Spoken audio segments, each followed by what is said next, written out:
Hey guys, it's Kesara, and today I'm going to be doing my book talk for The Way of Kings by Brandon Sanderson.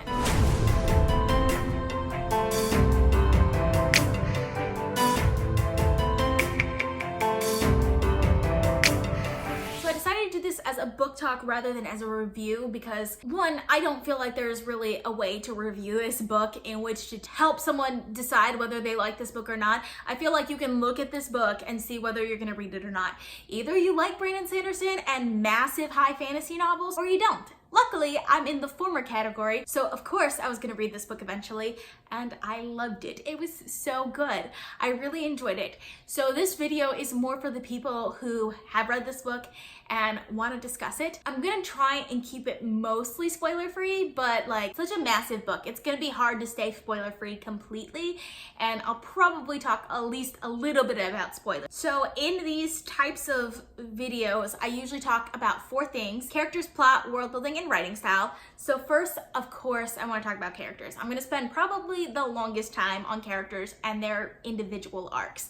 So of course, we're going to start with Caledon. I loved Caledon. I loved Caledon so much. You have no idea how much I loved Caledon. And that surprises me because he's not a particularly unique character because, I mean, yes, he's a slave, but like, he's a good fighter, and there's a reason he's a good fighter. I really liked his relationship with the Windspren. Like, I thought that was a very interesting relationship from the start, and I loved reading about that.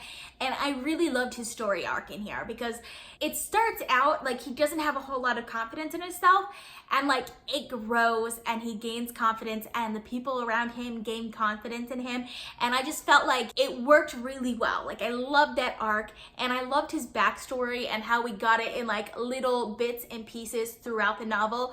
It reminded me a little bit of how The Lies of Locke Lamora was written, and I loved the way that all of that worked. That alone could have been a fantasy novel all by itself, and I feel like I would have really loved it. The next, we should talk about Dalinar and Adolin, which I loved Dalinar. I did not like Adolin. I know, I feel like that's gonna be an unpopular opinion, but I really didn't like Adolin. Like, I hated his whole like courting random ladies, like, and just like moving from one to the next every week or so. Like, it just didn't work for me. I felt like it was trying to be funny. It didn't work to be funny for me. I just found it to be kind of annoying and distasteful.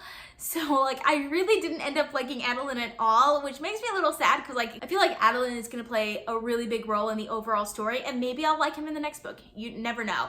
Like, maybe I will, and hopefully I will. I want to like Adolin, but so far he hasn't done anything that I really like. On the other hand, I love Dalinar's storyline here. I absolutely love Dalinar's storyline. I love his like moral integrity. It's almost like a little too overboard for me, but I also like his visions. Like, that was like the most interesting storyline for me because he feels like he's going mad, but at the same time, like, he's not going mad, but at the same time, like, he doesn't understand what's going on with these visions. And like, of course, he gets to the end and he finally understands it, and like, it was great. I love the way that happened. I love the reveals at the end. I loved everything about Dalinar's storyline and the ending. What really made Dalinar's character for me is when he, and this is a spoiler, sorry, it's gonna be really hard for me to do this without any spoilers, so sorry again if you haven't read this book, please don't watch this video. But at the end, when he gave up his shard blade for Caledon and all of the bridgemen, I was just like, yes, Dalinar, my favorite character, definitely.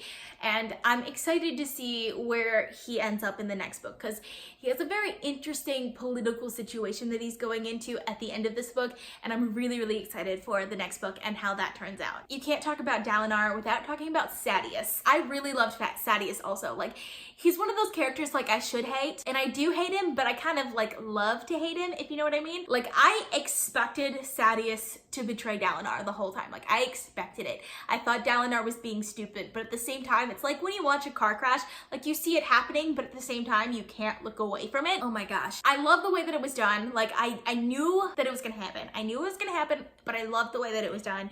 And like, I'm excited to see how the political situations continues between Dalinar and Satya because that should be really interesting. Like, it should be really interesting in the next book, and I can't wait for it. Oh, I forgot to talk about Elhokar. I hate Elhokar. I hate Elhokar so much. I don't even like to hate him. I just hate him.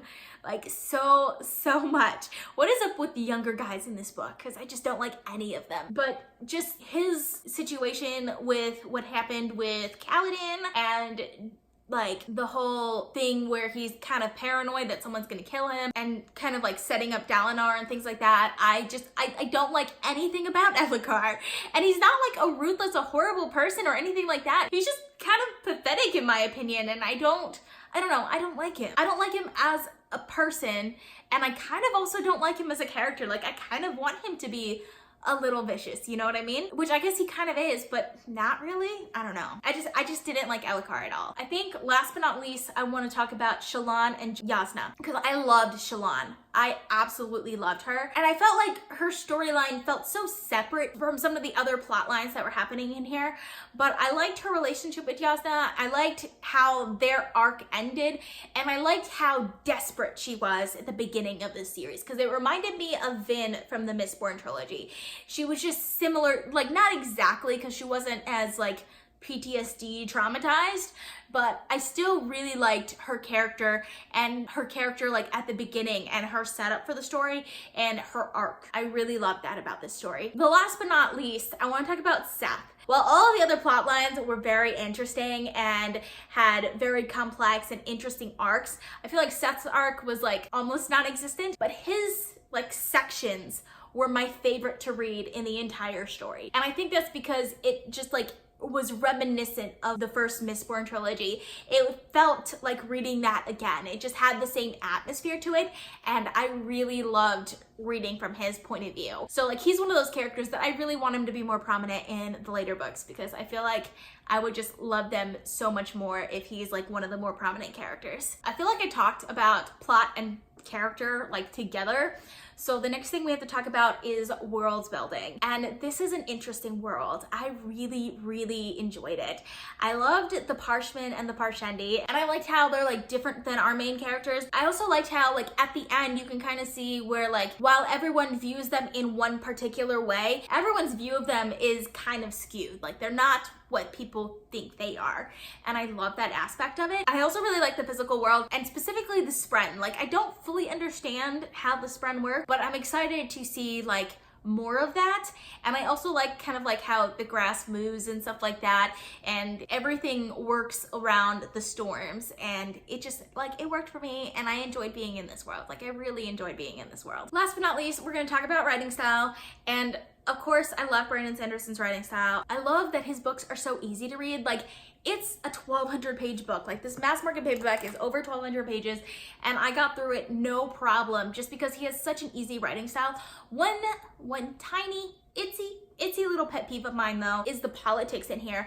I felt like sometimes he was a little too obvious about the politics. Like, there were some things that were happening that he would explain everything, and it's fine when he's explaining everything. When it has to do with like the physical world or the magic or something like that, like, I want the explanation of it. But when it comes to like politics and culture and things like that, there are some things that I just want to be able to intuit myself from the story, and I felt like it went a little in depth at times. Not always, just at certain points where I'm just like, no, let me figure it out. I want to figure it out. Don't tell me yet. So yeah, there was just that, but overall, I did really, really enjoy this book, and I ended up giving it 5 stars, of course. If you guys read this book, I hope you did, because I definitely did spoilers in there, but if you guys read this book, let me know down in the comments. I would love to discuss it with you guys.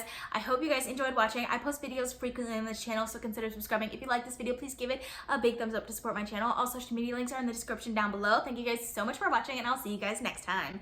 Bye.